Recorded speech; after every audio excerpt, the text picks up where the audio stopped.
Head of UNRWA describes Gaza as a graveyard for children, urging urgent action.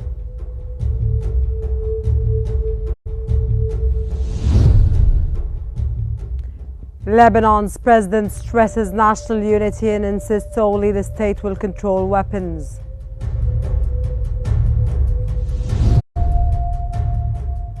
And in Iraq, PKK fighters begin handing over weapons.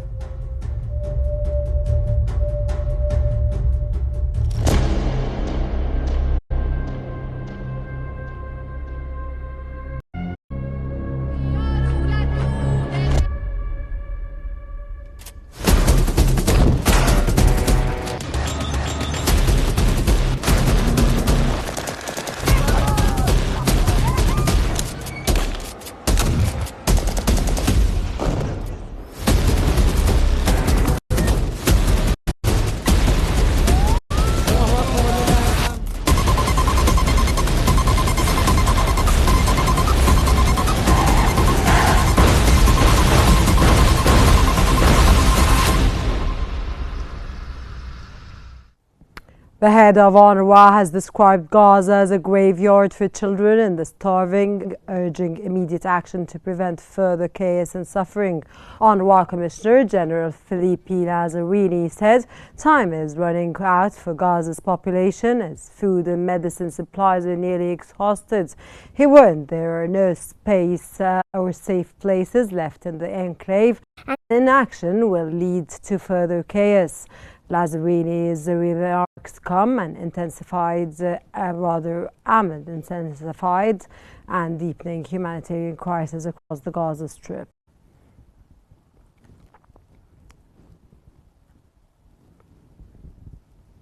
Egypt's foreign minister met his German counterpart to discuss Gaza's ceasefire efforts, hostage releases, and plans for post-war reconstruction. Egyptian Foreign Minister Badr Abdulati held talks with his German foreign minister on the situation in Gaza, focusing on resuming the ceasefire and securing the release of hostages and detainees. Abdulati also highlighted Egypt's plans to host a conference on early recovery and reconstruction in Gaza once the ceasefire is reached. He further stressed the importance of stabilizing the truce between Israel and Iran and called for renewed negotiations on Iran's nuclear program.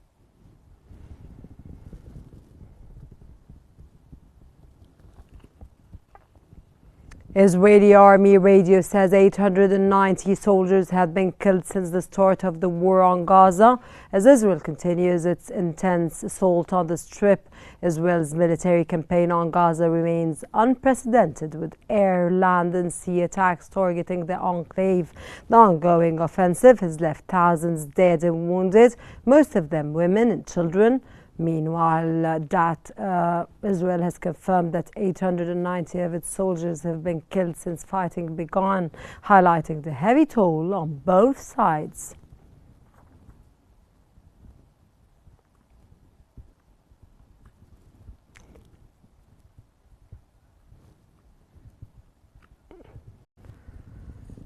Israeli airstrikes have killed at least 10 Palestinians in separate attacks in southern and northern Gaza, according to local health officials.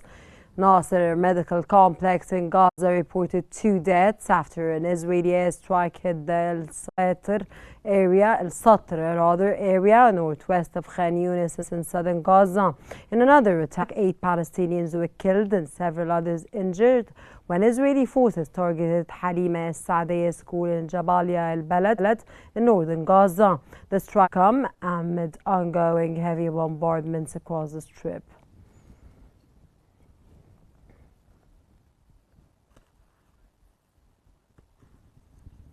The EU says it has reached a deal with Israel to allow more humanitarian aid into Gaza while imposing new restrictive measures on Israel.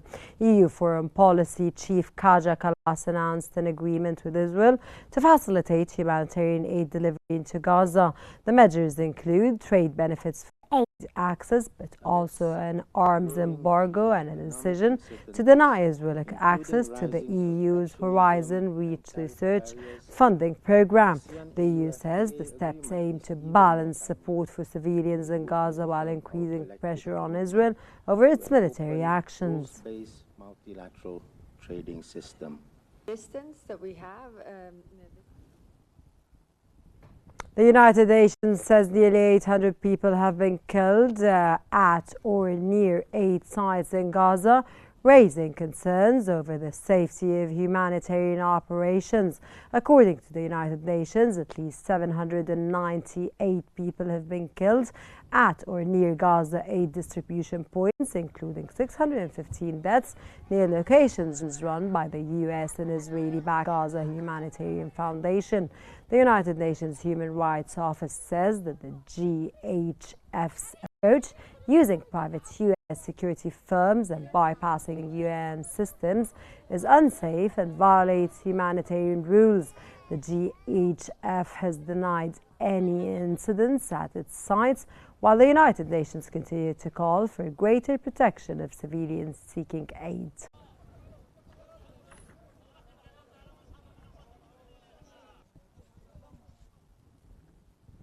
Israeli Prime Minister Benjamin Netanyahu has disclosed the secret agreements with US President Donald Trump on Gaza's future as talks on a possible ceasefire continue. Speaking to Newsmax, Netanyahu revealed an undisclosed agreement with President Trump regarding Gaza's post-war governance. He expressed hope for a ceasefire deal within days and confirmed that about 50 hostages remain in Gaza, with 20 believed to be alive and nearly 30 presumed dead. The remarks come amid ongoing negotiations to end the fighting and determine Gaza's future after the conflict.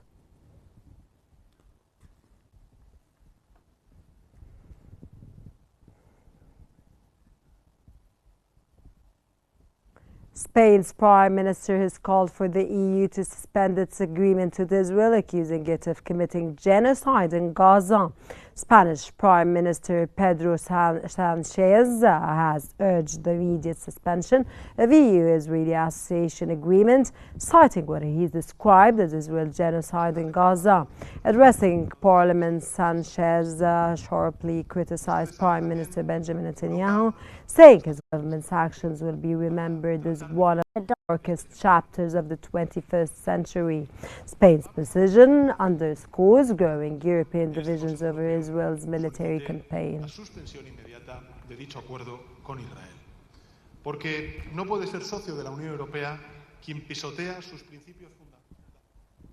And for more analysis on the situation, we now move to the newsroom to Mark Summers for more analysis. Mark? Thank you, Rana. Yes, good afternoon, everyone. We're now joined from Cairo by Mohammed El-Din, who is the managing editor of Al-Ahram newspaper. Thank you for joining us today. Now, we were hearing there in our news bulletin, GHF, the Gaza Humanitarian Foundation, run by Israel and the United States, says that there have been no incidents at their sites. We know that's not true. We know that Gazans are being shot as they are approaching for aid. What would you say is the humanitarian situation on the ground now in Gaza?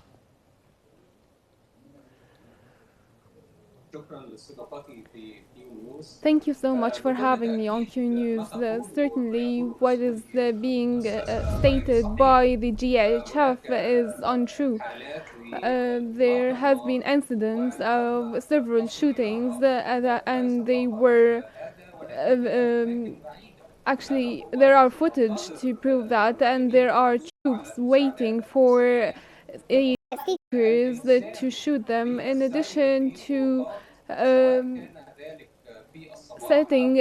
designating distribution points at very distant areas. And definitely these incidents happened, and it's an attempt to beautify the image after the killing hundreds of Palestinians seeking aid, and hundreds and thousands have fallen wounded. Certainly the system applied by the GHF to provide Palestinians with aid is a completely failed system, and the humanitarian aid is not nearly sufficient to the volume of need. Also, there is unprofessionalism in designating the hours during which these distribution centers operate. Also, there is a lot of risk on the population in going to these points, in addition to the insufficient distribution points or the volume of aid being distributed. There is insistence by the international community. Let me just ask you about that, can I? Because you mentioned there the amount of aid that's getting into Gaza is another problem, as well as the GHF. What is preventing the safe delivery of humanitarian aid into Gaza, despite recent agreements that have been made by Israel?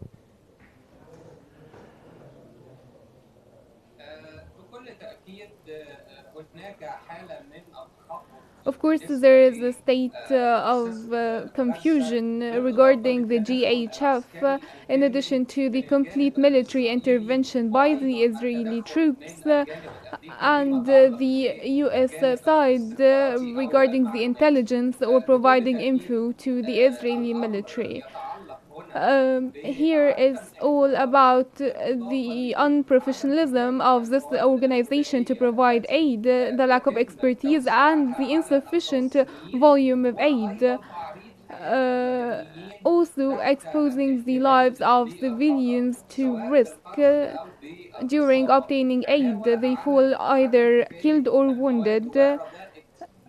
Also, the quality of the aid being distributed is very poor, and this has been cited. And there is also the Israeli troops want to militarize and occupy several regions in the Gaza Strip and providing certain corridors, or the reviving the Mirage corridor that was abdicated in 2005. They are relaunching it once again to control the fate of Palestinians and to supervise the entire Gaza Strip, regardless of aid distribution or providing services to civilian Palestinians.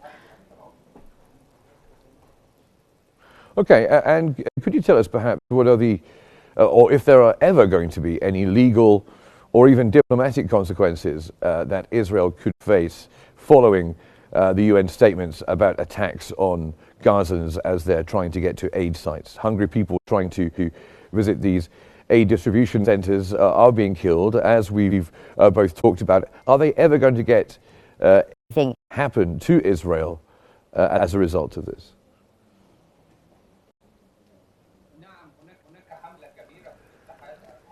Yes, there is a campaign being launched now by the European Union to boycott Israel and to suspend trade agreements with Israel. Also, halting the military supplies and going through all the trade agreements and economic agreements signed into with the occupation state. And there is also international pressures to prosecute Israeli officials, on top of whom Benjamin Netanyahu, and to revive the legal prosecution of the Israeli Prime Minister. There is a political pressure by the Israel supporting states or the Middle East regions that are being harmed by the Israeli policies. Also, the mediators, Egypt and Qatar, are exerting pressures on the Israeli side to accept a ceasefire, a permanent ceasefire. The statements issued by Benjamin Netanyahu regarding a temporary ceasefire only to bring back the detainees, and then they can resume operations, are very conflicted, and apparently there isn't a comprehensive agreement, and unfortunately so far the United States has not practiced the due pressure on Israel to impose a ceasefire agreement. And that's why we haven't seen a ceasefire yet, or a humanitarian aid access without militarization or occupation of the Strip, or attempts to evacuate the population. And you mentioned there the EU's new restrictive measures, including potentially an arms embargo. How might this affect Israel's military operations? Will it have any effect at all? And also, how will it affect its relationship with Europe?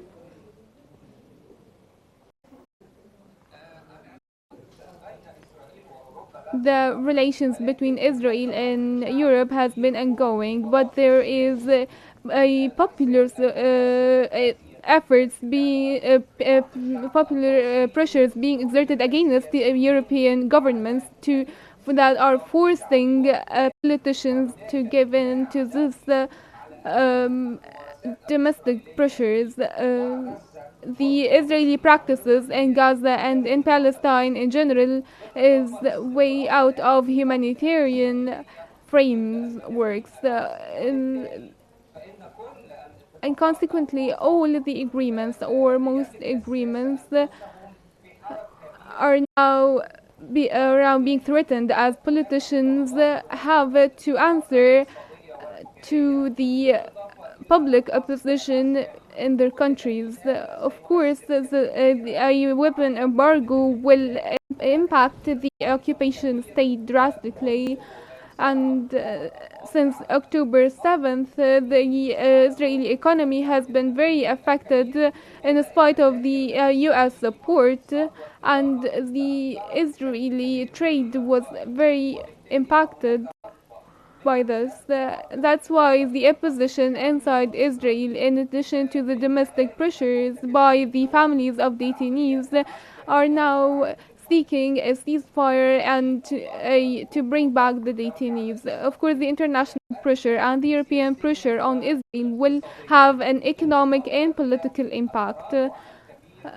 Also, we have seen a decline in the potentials to expand the Abraham Accord, as the Gulf states fear taking this path without finding a political solution for the Palestinian cause.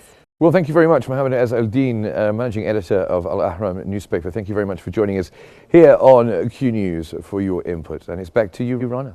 Thank you so much, Mark. And now we move on to the latest developments in Lebanon.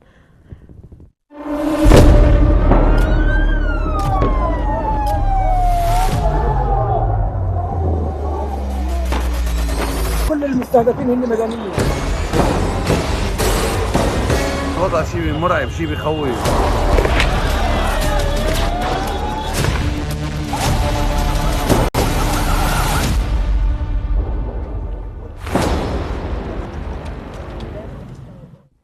Lebanon's president has stressed national unity and affirmed that only the state will control weapons, warning against any conspiracies targeting the country. Lebanese President General Joseph Aoun underscored the importance of unity and cooperation to protect Lebanon and confront potential conspiracies. Speaking to the Arab and International Relations Council, control over all arms is final and irreversible. Aoun also stressed the decisions of war and peace rest only with the cabinet. He reaffirmed Lebanon's commitment to strong ties with Syria while upholding non-interference in each other's internal affairs.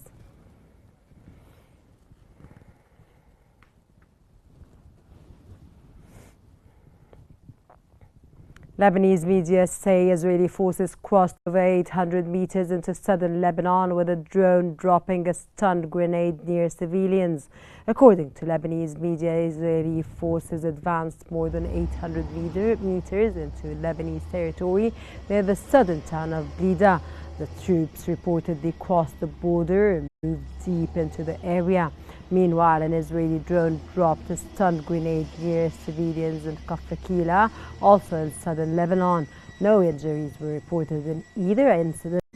The infiltration marks a further escalation along the tense border region.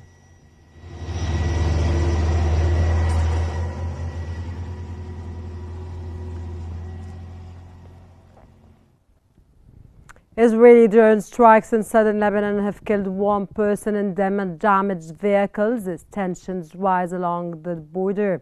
Lebanese media say an Israeli drone crashed after dropping a bomb on a pickup truck in the town of Qnews, damaging the vehicle when the bomb exploded. Earlier, Lebanon's health ministry reported that one person was killed and two others wounded. An Israeli drone targeted a motorcycle in Mansouri, southern Lebanon. The incidents highlight escalating Israeli drone operations inside Lebanese territory.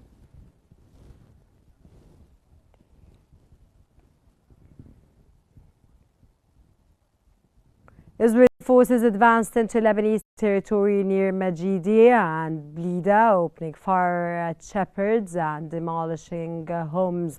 No injuries were yet reported. The Israeli army breached the withdrawal line at Khirja near an area in Majidiyah, advancing about 400 kilometers in meters into Lebanese territory and firing at shepherds. No injuries were yet reported. Meanwhile, Israeli forces destroyed several homes on the eastern outskirts of Blida after advancing nearly 800 meters into Lebanese land. This incidents mark further escalation along the southern border amid rising tensions.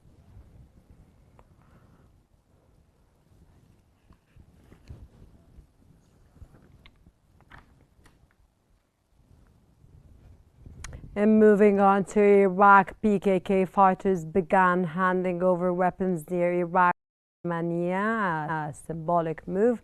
Conflict with Turkey. Militants placed arms into a large pot and set it alight in a ceremony marking the start of a disarmament. The process is expected to last up to 5 months, with fighters remaining in Iraq and halting PKK activities. The PKK's decades-long insurgency against Turkey has killed over 40,000 people since 1984. Despite the disbanding announcements, Turkey says clashes and raids on PKK positions continue in southeastern Turkey and northern Iraq.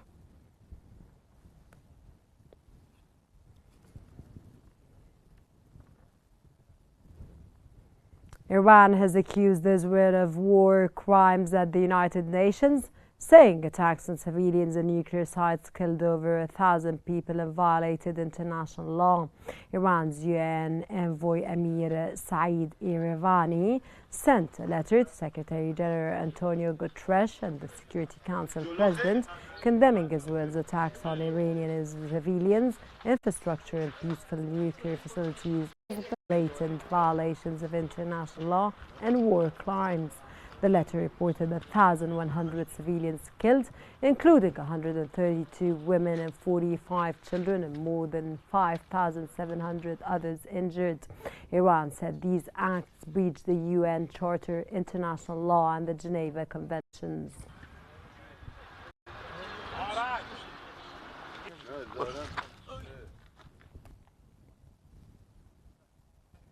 The United Nations has allocated $625,000 from its Syria Humanitarian Fund to support relief efforts for those affected by wildfires in Latakia.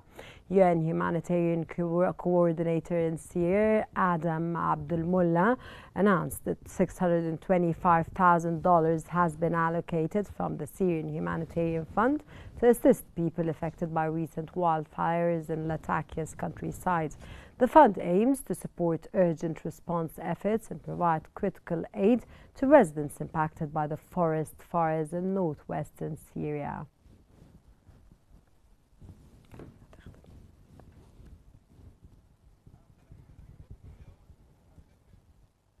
A Saudi delegation has visited Damascus airport to discuss possible cooperation and investment in Syria's civil aviation sector. A Saudi delegation visited Damascus International Airport to explore opportunities for cooperation and investment in Syria's civil aviation sector. Accord reports the visit focused on discussing potential partnerships and boosting air transport ties as part of broader efforts to strengthen relations between Saudi Arabia and Syria. The move signals further steps towards restoring economic and diplomatic links between both countries.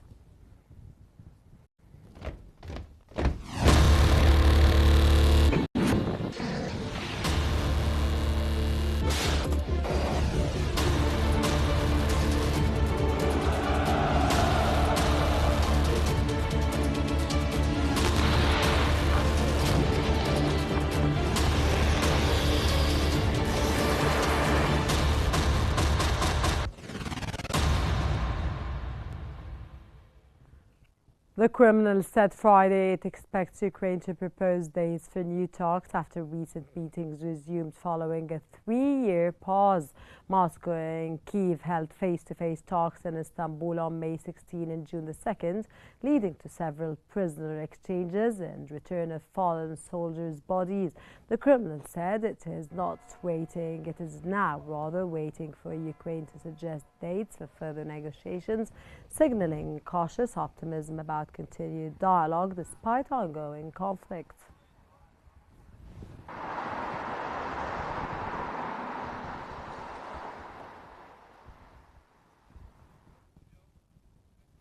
The Kremlin has said it is awaiting the major statement U.S. President Donald Trump plans to deliver on Russia on Monday. Kremlin spokesman Dmitry Peskov confirmed that Moscow is closely watching President Trump's upcoming remarks. Trump told NBC News he would make a major statement on Russia, but gave no further details. Recently, Trump has voiced frustration with President Vladimir Putin over the ongoing Russia-Ukraine conflict, raising speculation about potential policy shifts.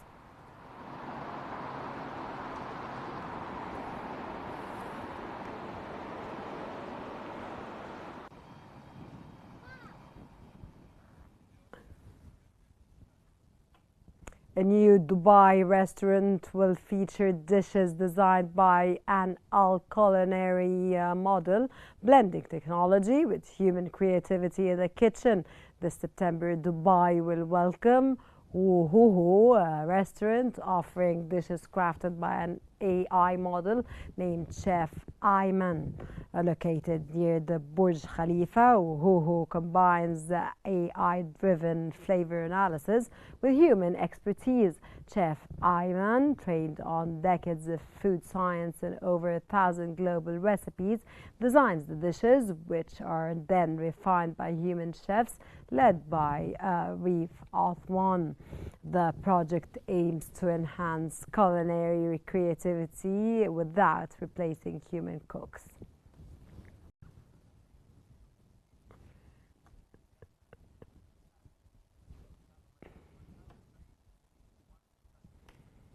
South Africa's Karoo region is leading a global push for sustainable fashion through its renowned merino wool, showcased at the Winter Wool Festival. South Africa's Karoo region is at the heart of a fashion movement promoting sustainability.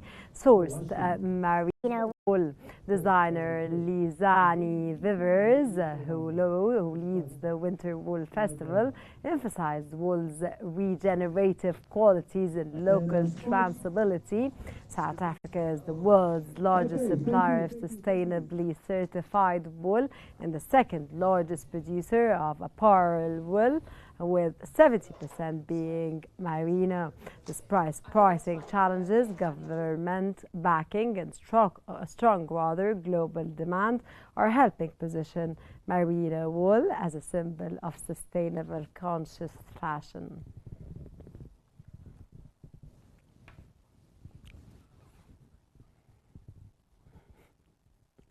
Artist Philip Colbert's giant lobster sculptures have taken over Sicily's Eris and Sexta, blending ancient and pop art. Colbert, dubbed the godson of Andy Warhol, unveiled his lobsters, of course, Polis project in Sicily, transforming allies in the ancient Doric temple of Segesta into vibrant showcases. Works include a cactus, lobster riding a shark, echoing Trojan myths, and head of Medusa, where a lobster holds the Gorgon's head. The exhibition, merging antiquity with contemporary art, runs until January 2026 and aims to highlight art's timeless nature, according to Colbert.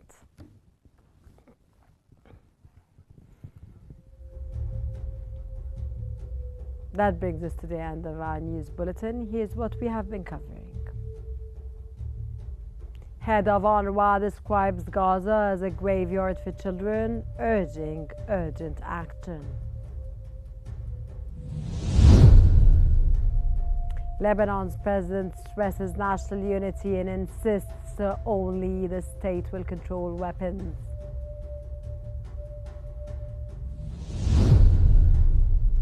And in Iraq, PKK fighters begin handling over weapons.